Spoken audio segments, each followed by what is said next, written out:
வெளிப்பாடு 12வது அதிகாரத்தில் 11வது வசனத்தை பார்ப்போம். மரணம் நேரிடுகிறதா இருந்தால் அதற்கு தப்பும்படி தங்கள் ஜீவனையும் பாராமல் ஆட்டுக்குட்டியின் இரத்தத்தினாலும் தங்கள் சாட்சியின் வசனத்தினாலும் அவனை ஜெயித்தார்கள்.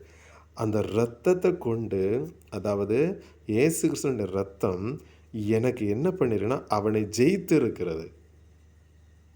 இயேசு கிறிஸ்துவினுடைய இரத்தம் என்ன பண்ணியிருக்குன்னா அந்த சாத்தானுடைய அவனை ஜெயித்திருக்கும்படியாக இருக்குது. அவர் செய்திருக்கிறார். நான் விசுவாசிக்கும் பொழுது அதில் என்னில் பூரணப்படுகிறது.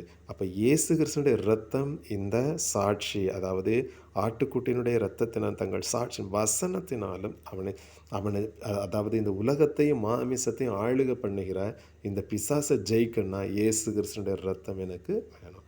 அந்த இரத்தம் எனக்கு தந்திருக்கிறது.